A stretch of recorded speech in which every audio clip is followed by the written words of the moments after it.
وہ جب میدان میں جانے لگے تو امام حسین نے کہا نہیں بھائی تو نہیں جائے گا، تو میرے بھائی کی نشانی ہے۔ سے اسلامک بیانات اور کلام سننے کے لیے ہماری چینل رضوی قیوم کو سبسکرائب کریں۔ جزاک اللہ۔ میں جاؤں گا۔ تو حضرت قاسم بن حسن نے ایک تعویذ کھول کے دیا کہ ابا جی میرے والد نے کہا تھا جب بڑی مشکل آ جائے تو تعویذ کھول کے دیکھنا، تو آج بڑی مشکل آئی ہے تو میں نے تعویذ کھولا ہے، تو یہ دیکھیں کیا لکھا ہے، یہ تو رکا ہے، تعویذ ہے ہی نہیں۔ جب کھول کے دیکھا تو اس پہ لکھا تھا قاسم اگر حسین پہ کوئی کڑا وقت آ جائے تو بیٹا کے آگے آگے رہنا، اگر کڑا وقت میرے بھائی پہ کبھی آ جائے نا دیکھنا اس کے آگے آگے چلنا، اسے حسن کی کمی نہ محسوس ہو، پائیاں جہاں ساک نہیں کوئی جے وچ خار نہ ہوئے۔ سیدنا امام حسین پہلی دفعہ کربلا میں اس وقت روئے جب یہ رکا، آپ نے دیکھا تو فرمایا ٹھیک ہے اگر حسن کی یہ وصیت ہے تو میں نے زندگی میں اگر ان کی ہر بات مانی ہے اب بھی مانوں گا، تمہیں اجازت ہے۔ جناب قاسم بن حسن 16 سال کا جوان جب میدان میں نکلے تو ہائے ہائے پتہ نہیں کہاں سے آ گئی ہے۔ امام قاسم بن حسن جب میدان میں نکلے تو تبری سے لے کر علامہ ابو الاسناد صاحب سب کو پڑھ کے تو دیکھو، 3 دن کی پیاس ہے، شدید آزمائش ہے، دکھ ہیں، تکلیفیں ہیں، پھر بھی پہلی دفعہ جب میدان میں گئے ہیں واپس آئے ہیں 19 لوگوں کو قتل کر کے واپس آئے ہیں، 19 لوگوں کو ایک بار میں۔ حضرت ایسے ہی تماشا بنا دیا ہے، مظلوم تھے وہ تو رو رہے تھے، ہر مقرر یہ کہہ رہا ہے کہ وہ تو بار بار کہ ابا پانی مل جائے، پانی آ جائے، ترس گئے۔ خدا کا خوف کرو، یہ دلیر لوگ تھے، ان کی باتیں آج بھی پڑھ کے دلیری پیدا ہوتی ہے، دلیری پیدا ہوتی ہے، دلیری۔ سناؤ قصہ خیبر کو تمامی اپنے بچوں کو، علی کی داستان سن کے دلوں سے ڈر نکلتا ہے، علی کی داستان سن کے دلوں سے یہ جو بچے ڈر رہے ہیں نا وہ چمگادڑ آ گئی، کاکروچ آ گیا، یہ خوف نکل جائے گا اگر حضرت قاسم بن حسن کی بات سنیں گے۔ درجنوں لوگ آپ نے قتل کیے۔ ایک دفعہ آئے کہا چاچا یزید کا لشکر تو بڑا ہی بزدل ہے، اگر چند قطرے پانی میرے حلق سے گزرے تو میں سارے کاٹ کے لے آؤں گا آپ کے پاس، چند قطرے۔ لیکن تھوڑی دیر گزری، عمر بن سعد کہنے لگا اکیلے اکیلے جاؤ گے تو علی کا پوتا ہے، یہ سب کو مار دے گا، کٹھے جاؤ۔ چاروں جانب سے تیر برسے، ایک تیر لگا آ کے گردن کے پیچھے، بس جناب سیدنا قاسم بن حسن گھوڑے سے نیچے گرے تو جناب زینب حوصلہ کر کے آنسو سمیٹ کے کہنے لگی میں دیکھ رہی ہوں پردے کے پیچھے سے حسین میرے بھائی کا بیٹا گر گیا ہے، جا اسے اٹھا کے لا۔ حضرت امام حسین ان کو اٹھا کے لائے تو امام حسین نے سینے سے لگایا ہوا تھا تو ان کے پیر، ان کا قد لگتا تھا امام حسین سے زیادہ ہے، اٹھا کے لایا، لٹا دیا گیا۔ امام حسین کے اپنے بڑے بیٹے میدان میں نکلنے کو، علی اکبر نام ہے، جب جن لوگوں نے حضور کو نہیں دیکھا تھا وہ جب کہتے نا ہم نے نبی پاک کا دیدار نہیں کیا تو بتاؤ کس طرح کے تھے، تو بتایا جاتا تھا کہ جناب علی اکبر کا دیدار کرو، ہم شبیہ مصطفیٰ۔ اور جب وہ گلیوں میں نکلتے تھے تو عورتیں چھتوں پہ چڑھ جاتی تھیں۔ جناب علی اکبر رضی اللہ تعالیٰ عنہ تلوار لے کے میدان میں نکلے، جوان بیٹے دینے بڑے مشکل۔ او یارو رٹا کیا ہے یہ تو بتاؤ، کہ ظالم آدمی حکمران ہے یار، یہ رٹا ہے، ایک ظالم کا رستہ روکنا ہے، اس رٹے کے لیے ہم شبیہ مصطفیٰ۔ جناب سیدنا امام علی اکبر میدان میں نکلے، بڑے لوگ مارے، بڑے، پھر ایک تیر ان کے بھی گلے میں لگا، اور جب وہ گرے نا زمین پہ تو حضرت امام حسین دوڑ کے آئے، دوڑ کے، اور جب تشریف لائے تو ان کے گلے سے تیر کھینچا تو ایک جملہ لکھا ہے صاحب تبری نے، اس نے حد کر دی، کہنے لگے تیر کھینچا تو امام حسین کی آنکھوں میں آنسو آئے، کہنے لگے کاش جناب ابراہیم آج میرے سامنے ہوتے تو میں انہیں کہتا کہ آپ نے تو بیٹا ذبح کرتے وقت آنکھوں پہ پٹی باندھی تھی، دیکھو میں کھلی آنکھوں سے بچے ذبح کر رہا ہوں، کھلی آنکھوں، کاش جناب ابراہیم خلیل ہوتے تو انہیں کہتا۔ جناب علی اکبر بھی شہید ہوئے۔ حضرت علی اصغر کو تو اچانک اٹھایا تھا امام حسین، باہر نکلے تو گردن پہ تیر لگا تو 6 مہینے کا بچہ وہ بھی شہید ہوا، خون اچھالا آسمان کی طرف تو کہا مولا دیکھ لے میں نے 6 مہینے والا بھی نہیں بچایا، وہ بھی دے دیا ہے۔ پھر حضرت عباس کو بیٹیوں نے کہا کہ اب نہ، کچھ کہتے ہیں پہلے شہید ہوئے، کچھ نے لکھا بعد میں، کہ اب ہم سے پانی کے بغیر نہیں رہا جاتا. تو جناب عباس پانی کا مشکیزہ لے کے نکلے باہر.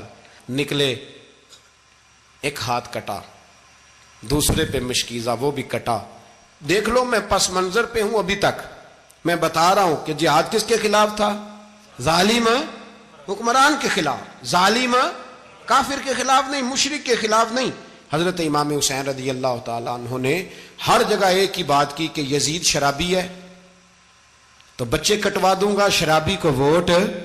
یہ ایک نہیں، ہر کتاب میں یہی لکھا، ہر کتاب میں، اور ہر مسلک کی کتاب. یزید چونکہ مجرے دیکھتا ہے، رنڈیوں کا ناچ دیکھتا ہے، بچے کٹوا دوں گا، اس کے ہاتھ میں ہاتھ. امام حسین نے فرمایا چونکہ اللہ کی حدوں کو توڑتا ہے، حقوق اللہ پامال کرتا ہے، حدود اللہ، بچے کٹوا دوں گا لیکن اس کے ہاتھ میں ہاتھ. سارا دن خود مجرا دیکھنا اور 10 محرم کو 2 دیگیں پکا کے حسینی بن جانا، سارا سال خود گند مند کرنا، شرابیوں کے ساتھ رہنا، اور 10 محرم کو 2 آنسو بہا کے یاد رکھنا. میں ہمیشہ کہتا ہوں، پھر کہہ رہا ہوں، جس کے موبائل میں گندے گانے ہیں، گند دیکھتا ہے، شرابی کبابی کا سپورٹر ہے، ووٹر ہے، یا مجرے دیکھتا ہے آتا جاتا ہے، وہ یاد رکھے قیامت میں امام حسین کا ہاتھ ہوگا، اس کا گریبان ہوگا. ہم سے نہ رقم ہوں گے قصیدے یزید کے، ہم لوگ تو حسین کے سیرت نگار.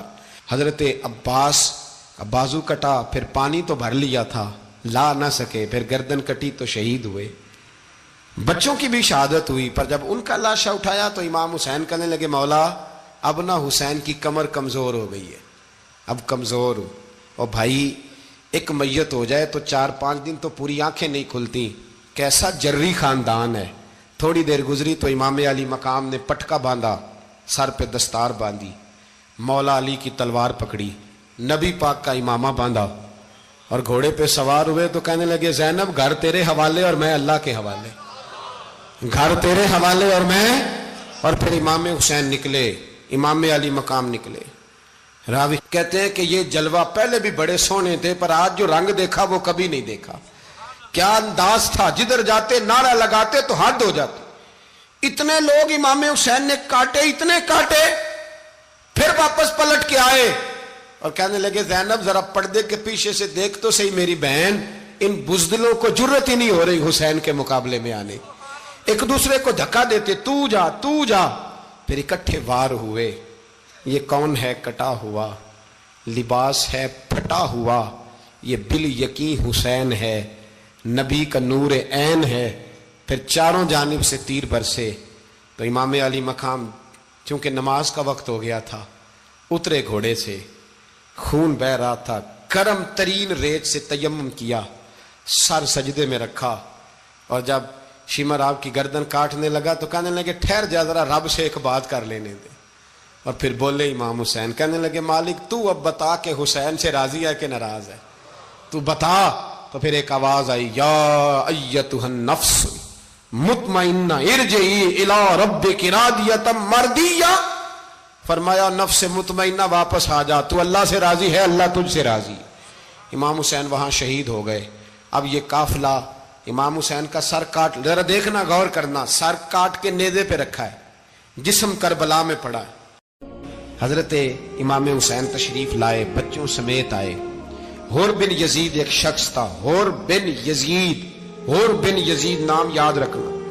حور بن یزید ایک مختصر سا لشکر لے کے اس نے امام حسین کو ایک جگہ پہ روکا، پھر دوسری جگہ پہ روکا، بالآخر تیسری جگہ پہ روکا. تو امام حسین نے فرمایا جگہ کون سی ہے؟ کہا حضور کرب و بلا. فرمایا بس یہی خیمے لگا دو، یہی. حضرت سیدہ زینب نے پوچھا امام حسین سے کہ سارے زمانے نے روکا ہے، ٹھیک ہے آپ حق پہ ہیں، یہ بھی سب نے کہا ہے آپ حق پہ ہیں، پر روکا بھی سب نے، آپ روکے کیوں نہیں؟ تو ابن کثیر اور ابن اسیر لکھتے ہیں کہ امام حسین رو پڑے، کہنے لگے بہن میں رک جاتا، پر میں نے رات کو نانا مصطفیٰ کو خواب میں دیکھا ہے. تو حضور نے فرمایا حسین اگر آج یہ رواج پڑ گیا نا یزید جیسے لوگوں کا تو قیامت تک پڑا رہے گا. پھر لوگ کہیں گے کوئی نکلا نہیں تھا تو ہمیں بھی نکلنا.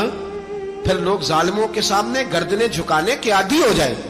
میں کہتا رہتا ہوں، کہہ رہا ہوں، کربلا کی جنگ کفر اسلام کی جنگ نہیں، کفر اسلام کی جنگ نہیں کربلا کی، کیونکہ یزید تو بڑا پکا نمازی تھا، خطبہ دیتا تھا وہ تو. جب امام حسین رضی اللہ تعالیٰ عنہ نے کربلا کے میدان میں جمعے کا دن تھا تو یزید کے سامنے کو بات کرنی شروع کی عمر بن سعد کے سامنے، تو عمر بن سعد کہنے لگا حسین زیادہ باتیں نہ کر، ہمارا جمعہ لیٹ ہو رہا ہے، جنگ کے لیے تیار ہو، فٹافٹ آ، اہل بیت نبوت کو قتل کریں گے اور قتل کے بعد پھر نماز پڑھیں گے اور پھر کہیں گے اللہم صلی علی محمد وعلی آل محمد، اسی نماز میں پھر درود بھی پڑھیں گے۔ یہ کیسا مرتبہ ہے، کیسا انداز ہے، دوستی قاتل سے بھی مقتول سے یارانہ بھی۔ حر بن یزید امام حسین سے کہنے لگا مجھے حکم ہے آپ کو روکنے کا، آپ آگے نہیں جا سکتے۔ امام صاحب نے فرمایا وجہ زمین اللہ کی ہے۔ اس نے کہا آپ بیعت نہیں کر رہے، یزید کی حالات آپ کے حق میں درست نہیں ہیں، آپ نہیں جائیں گے۔ امام روک گئے۔ ظہر کی نماز کا وقت ہوا تو حضرت علی اکبر امام حسین کے بڑے صاحبزادے انہوں نے اذان ظہر پڑھی تو حر بن یزید کے لشکر نے امام حسین کے پیچھے نماز ادا کی۔ کہا بھئی تم مقابلے میں آئے ہو نماز پیچھے پڑھتے ہو؟ کہا حضور مقابلہ تو تلواروں سے کر رہے ہیں پر ہمارا دل تو مانتا ہے نا کہ مصطفیٰ کا نواسہ بڑی شان والا ہے۔ حر بن یزید نے 3 نمازیں لشکر سمیت امام حسین کے پیچھے پڑھی ہیں، 3 نمازیں، ظہر اثر اور مغرب۔ پھر امام حسین کے سامنے شرائط پیش کی کہ آپ کو یہاں گھیر لیا گیا ہے، یہاں آپ بیعت کریں گے، یہاں آپ جنگ کریں گے، 2 ہی باتیں۔ امام حسین نے فرمایا نہیں بھائی بیعت تو میں نہیں کرتا، اس کے علاوہ تم جو کہتے ہو میں کرنے کو تیار ہوں۔ اس نے خط لکھا، عبید اللہ ابن زیاد کو ایک بندہ دوڑایا پیچھے کوفے، چند میل پہ کوفہ تھا، کہا وہ نہیں مان رہے، کیا کرنا ہے؟ تو حسین ابن علی ہے، میں زیادہ دیر انہیں روک بھی نہیں سکتا۔ انہوں نے پیغام دیا حر بن یزید کو کہ کرنا کچھ بھی نہیں، ان کا پانی بند کر دو، بلیک میل کرو، کھانا پانی نہیں ملے گا، چھوٹے چھوٹے بچے ہیں، خود ہی مان جائیں گے۔ حضرت امام علی مقام کے بارے میں حر کے پاس جب یہ پیغام آیا تو حر کہنے لگا میری طبیعت نہیں مانتی حسین پر پانی بند کروں، دل نہیں مانتا۔ جب یہ لفظ کہے نا دوبارہ تو پھر عبید اللہ ابن زیاد نے عمر بن سعد کو 10,000 آدمی دے کے بھیجا، کہا حر بن یزید لچک دکھا رہا ہے حسین کے حق میں۔ ایک رے کا علاقہ تھا، بڑی وہاں فصل ہوتی تھی، لوگ کوشش کرتے تھے وہاں کا گورنر بننے کی، کوشش کرتے تھے۔ تو عبید اللہ ابن زیاد کہنے لگا تمہیں رے کی گورنری ملے گی، سب سے سرسبز و شاداب علاقہ، تمہیں وہاں کا گورنر بنایا جائے گا اگر حسین کے خلاف لڑو گے۔ یہ اتنی زبردست ہوتی ہیں گورنریاں کہ گورنریوں کے لیے لوگ نسل رسول کے خلاف بھی نکل آتے ہیں، یہ اتنی تگڑی ہوتی ہیں، اتنی جلدی وفاداریاں بدلتی ہیں۔ امام حسین کو روک لیا گیا، عمر بن سعد نے روک لیا۔ 1 محرم کو امام آئے، 7 محرم تا روکا گیا، 7 محرم کو پانی بند کر دیا۔ جانور پانی پیتے تھے، گھوڑے پیتے تھے، کتے پیتے تھے، لیکن مصطفیٰ کے گھرانے کو پانی پینے کی اجازت 3 دن تک پانی بند رہا۔ 9 محرم کو عمر بن سعد نے اور لوگ بلائے۔ شمر ایک بڑا سخت آدمی تھا، سنگ دل بدبخت، جس نے حضرت علی اصغر کے گلے پر تیر مارا تھا، وہ اور لشکر لے کے آیا۔ رات کو کہنے لگا امام حسین رضی اللہ تعالیٰ عنہ سے کہ بس بڑا ہو گیا، یہ 9-10 محرم کی درمیانی رات، یہاں آپ جنگ کریں گے یا آپ بیعت کریں گے، 2 ہی باتیں۔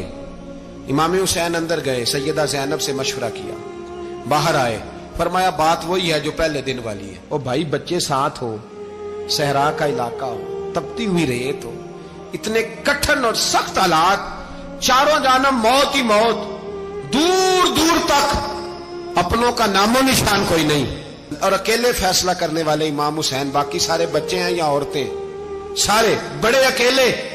امام حسین رضی اللہ تعالیٰ عنہ نے فرمایا بھائی بیعت تو میں نہیں کرتا، باقی جو تمہارا پروگرام ہے۔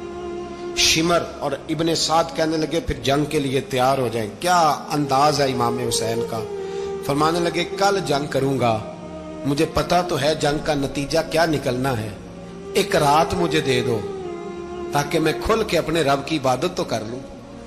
حسین نے جانا ہے، مجھے پتا ہے کل رزلٹ 72 اور 22,000 کا کیا 1 رات مجھے دو، میں مالک سے راز نیاز تو کروں، میں گویا اس سے پوچھوں تو صحیح کہ مالک میرے والد بھی شہید ہیں، بھائی بھی شہید ہیں، نانا کو بھی دکھوں میں دیکھا ہے، تو اب میری باری ہے تو مالک میں حاضر ہوں، مجھے موقع تو دو، اس لیے کہ میرے نانا نے بدر میں بھی ساری رات عبادت کی تھی، صبح مجھے موقع دو۔ اور دنیا کا اصول ہے جب کوئی موقع مانگتا ہے تو دیا جاتا ہے۔ یہ دونوں کہنے لگے کوئی موقع نہیں۔ حر بن یزید پیچھے سے بولا، کہنے لگا نہیں،